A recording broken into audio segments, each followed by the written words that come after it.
Hi everyone, I hope you all doing well. Finally, good to see you again. So I'm making this video after a really long break, like 2.5 months. तो ये long break इसलिए था क्योंकि हमने अपना जो है accommodation change किया है, and you know it. अपना accommodation change करना या घर change करना कह सकते हो, it's not a easy job. और ये जो है आपको unplanned करना पड़े आपको, तो ये बहुत ज़्यादा एक शौक होता है आपके लिए, जिसे हजम करना सबकी बस की बात नहीं होती है. आप डिप्रेशन में चले जाते हो, काइंड ऑफ दैट. तो we were also in depression कह सकते हो. तो ओवरऑल फैमिली, बच्चा अलग रो रहा था कि मेरे सारे फ्रेंड्स छूट गए, हस्बैंड का ऑफिस दूर हो गया, मेरे भी सारे फ्रेंड्स छूट गए, वो कॉलोनी छूट गई. Yes, my husband is working in Air India. So हमें कंपनी के क्वार्टर्स मिले हुए थे.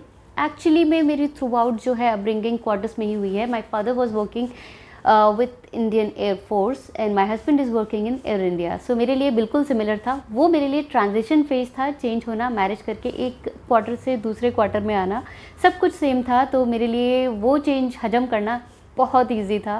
एंड ट्रस्ट मी, अभी ओन एकोमोडेशन लेकर के वहाँ शिफ्ट होना ना क्वाइट मेरे लिए शॉकिंग था. बट ये हो गया और 2 months बीतने के बाद finally I mean normal status, mental status. ये जो चेंज है मुझे पसंद आया. तो उसके बाद मैंने सोचा कि आपके साथ ज़रूर मुझे शेयर करना चाहिए अपने सारे के सारे एक्सपीरियंसेस. सो फाइनली हमें इसलिए क्वार्टर्स छोड़ना पड़ा क्योंकि एक्चुअली मैं छोड़ना नहीं चाहती थी, to be frank. Since last 12 years I was living there. और एकदम से वो फ्लैट हमें छोड़ना पड़ा क्योंकि कंपनी प्राइवेटाइज हो गई, as you all know. And हमें ये फाइनल नोटिस मिल चुका था कि कंपनी एकोमोडेशन आपको इस डेट के, स्टिपुलेटेड डेट के पहले छोड़ देना है. और वो हमारे लिए एक दिन भी वहाँ काटना इस अनाउंसमेंट के बाद पॉसिबल नहीं हो पा रहा था कि हम चैन से सो सके. So finally we decided to change, as वहाँ पे बहुत ज़्यादा हाई रेंट्स हैं मुंबई में. आपको 2 BHK लोगे तो आपको 70,000 to 80,000. It's a huge amount for rent. So हमने वही फाइनली डिसाइड किया कि why not shift to our own house. अब ये भी जो है वो मुंबई में ही था, बट ऑफिस से बहुत ज़्यादा दूर है. Around 42 kilometres daily up down करना one way. It's not a easy task, but फिर भी finally we shifted here. And yes, this is Palava City, Lodha project. और अब मुझे 2 महीने हो चुके हैं. तो ये जो वीडियो है, या फिर मेरा चैनल कह सकते हो, उन लोगों के लिए बहुत ज़्यादा इंपॉर्टेंट होने वाला है जो फाइनली प्लान कर रहे हैं लोधा की किसी भी प्रोजेक्ट में एंटर करने के लिए, या फिर अपना जो है घर खरीदने के लिए. तो मेरे चैनल को अभी तक सब्सक्राइब नहीं किया है तो प्लीज़ डू सो. बेल जो है उसे भी प्रेस करना बिल्कुल भी मत भूलिएगा, ताकि हर एक वीडियो का जो है आपको टिंग करके जो है नोटिफिकेशन आ जाए, ताकि वो बिल्कुल भी मिस मत करो. घर का क्वालिटी, जो बिल्डअप का क्वालिटी है एंड सराउंडिंग है, आपको हर चीज़ डिटेल्ड रिपोर्ट आपको मिल जाएगी. तो ये मेरा एक मैसेज था आप लोगों के लिए कि मैं वापस आ चुकी हूँ. And thank you a lot for loving my video so much. So इसीलिए इसने मुझे ज़िंदा रखा और मेरे चैनल को, मेरे दिमाग को, मेरे दिल को, मेरे हर चीज़ को ज़िंदा रखा कह सकते हो. क्योंकि मुझे बहुत खुशी होती है कि मैं कुछ कर रही हूँ. लाइक हाउस होल्ड वर्क कोई सभी करते हैं. तो ये जो है, ये पुरानी धारणाएं चली आ रही है.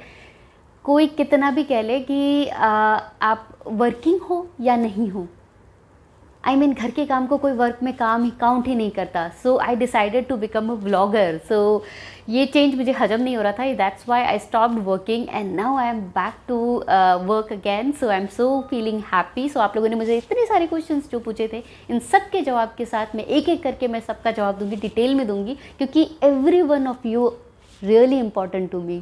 सो मैं किसी को खोना नहीं चाहती. सो बोर्डिंग्स और एडवर्टीजमेंट्स देख करके तो कोई भी सोच लेता है कि यार यहाँ पे ऐसी लाइफ होगी, और उसी एडवर्टीजमेंट को देख करके हम शिफ्ट हो जाते हैं. लाइक फेयर एंड लवली का एड, आई मीन कौन फेयर एंड लवली लगाकर आज तक गोरा हुआ है? प्लीज़, फेयर एंड लवली लगाने के बाद या फेयर एंड ग्लो लगाने के बाद कोई गोरा हुआ है तो प्लीज़ कमेंट सेक्शन में ज़रूर बताना.